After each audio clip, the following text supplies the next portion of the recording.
Welcome to Flashpoints. I'm Jeff Pegues, joined by CBS News senior national security analyst Juan Zarate. Let's talk about this refugee crisis spreading through Europe, really, and the pictures that we're seeing are disturbing, and they continue to come in.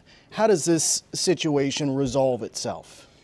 Well, I'm not sure it does anytime soon, Jeff, and I think what it does is it continues to exacerbate a number of strategic problems and tensions. First of all, I'd say it's surprising to me that it's taken this long for the refugee crisis, which has been so affecting to Jordan, Turkey, Lebanon, on the border of the problems in Syria and Iraq. Well, the King of Jordan has talked about this for several months now. Some of the largest cities in Jordan are refugee camps. And so the reality is those bordering countries have taken the brunt of absorbing these refugees.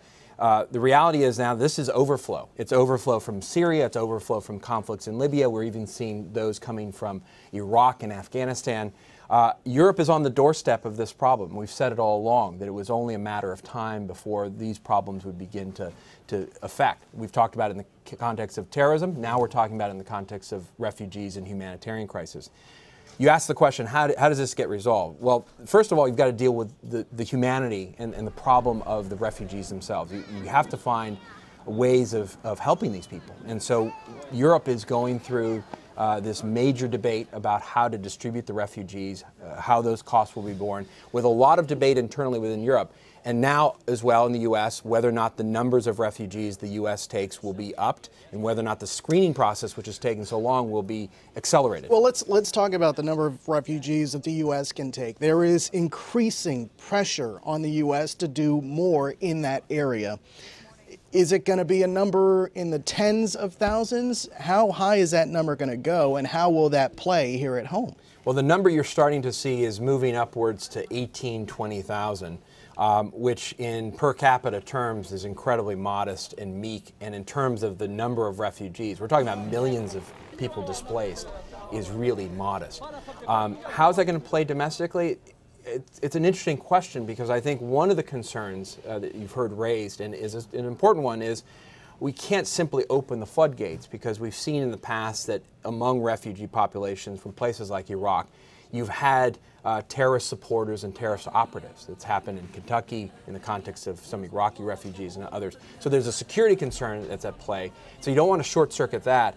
But at the same time, you want the United States, which is an immigrant country, to be a bastion of humanity amid this crisis.